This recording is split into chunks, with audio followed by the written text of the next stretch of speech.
Adiós, Bridget.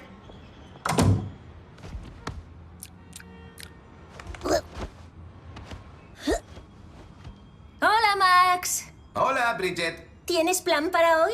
Oh, sí, un pedazo de plan que ni te imaginas. Un super plan. Voy a quedarme aquí a esperar a que vuelva Katie.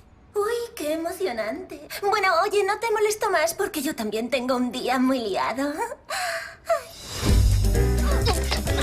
Aquí tienes. Hasta luego, Chloe. Hasta luego, Mel. Nos vemos, Cookie.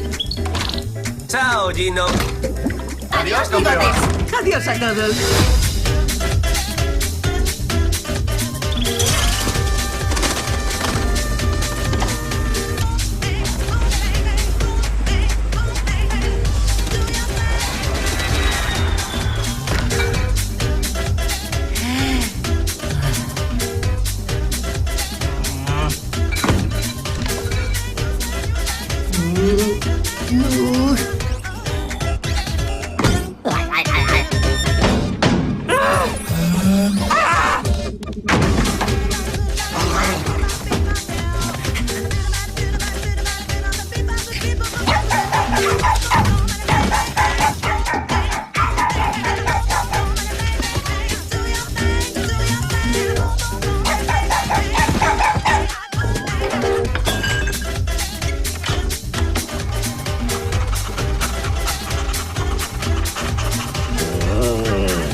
Pórtate bien, Leonardo.